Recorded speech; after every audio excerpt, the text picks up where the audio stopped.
قل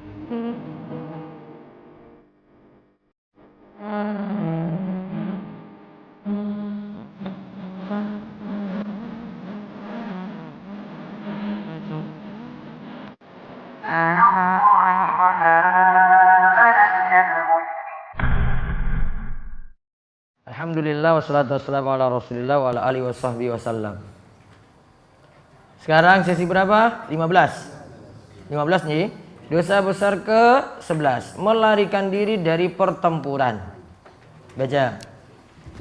Allah Ta'ala berfirman, barang siapa yang membelakangi mereka atau mundur di waktu itu, kecuali berbelok untuk siasat perang atau hendak menggabungkan diri dengan pasukan lain, maka sesungguhnya orang itu kembali dengan membawa kemurkaan dari Allah, dan tempatnya ialah neraka Jahannam, dan amat buruklah tempat kembalinya. Al-Anfal ayat 16.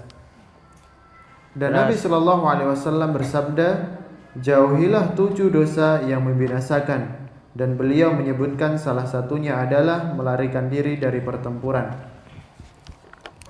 Aturannya kalau ketika perang, ini sudah masuk, ini daerah perang ini. Ini pasukan sudah datang semua. Ya, ini sudah masuk sini. Ini nggak boleh kabur. Aturannya tidak boleh kabur.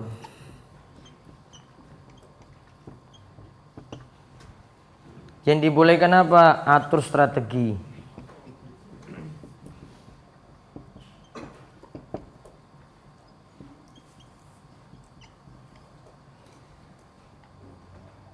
Kalau kabur itu khianat.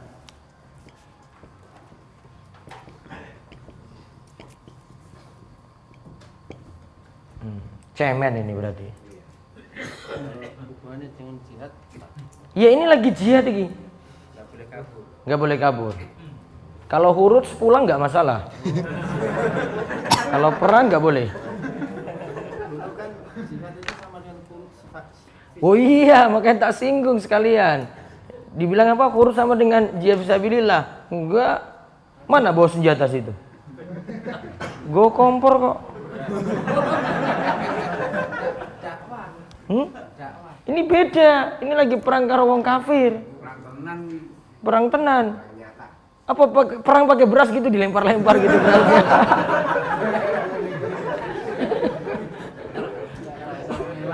Iya. Ini aturannya tadi ya. Sudah masuk dalam medan perang tidak boleh kabur. Kecuali untuk tujuan apa? Atur strategi. Kalau dia kabur khianat. Nah, tadi dikatakan wa may walihim yauma idzin duburahu illa mutaharrikon liqital.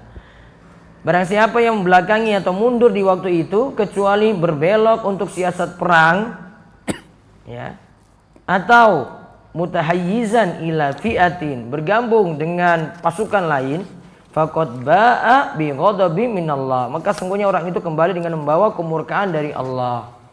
Dapat murka Allah, wahu jahannam, kalau dia kabur maka tempatnya di jahannam. Wa bi'sal masir, dan amat buruklah tempat kembalinya nanti. Dan dikatakan dalam hadis 7 dosa besar, diantaranya disebutkan tawalli yaumaz zakhfi, lari dari medan perang. Maka keadaannya di situ. Nanti kalau waktu sholat tiba masih dalam keadaan perang, nah itu bisa ada namanya sholat khauf. Sholat apa? Khauf. Jadi dipakai ketika sholat mau perang itu.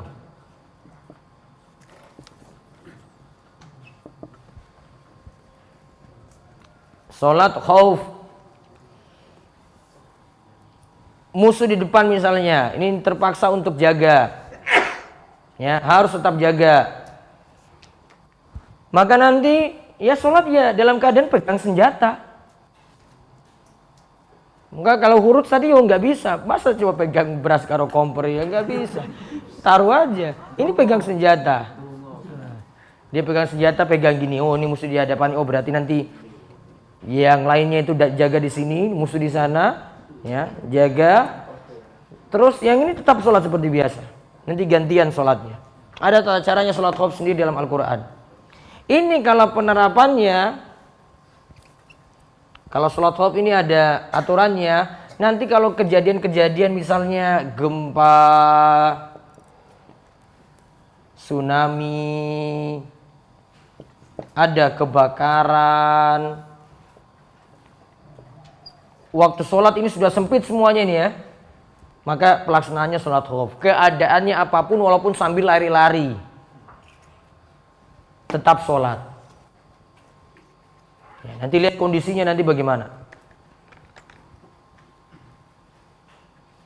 Jadi kalau misalnya di masjid lagi gempa,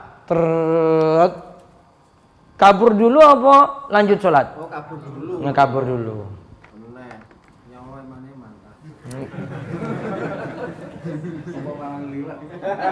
Dia kabur dulu. Nantinya mau sholat kok gempa terus berlangsung, sudah ini sholat khauf nanti laksanakan. Ada caranya dalam Al-Quran. Kalau pas Bulughul Maram baru tak bahas. Ya, itu nanti pelaksananya sholat apa? Khauf. Selesai sesi ke-15. Selonjoran lagi setengah menit.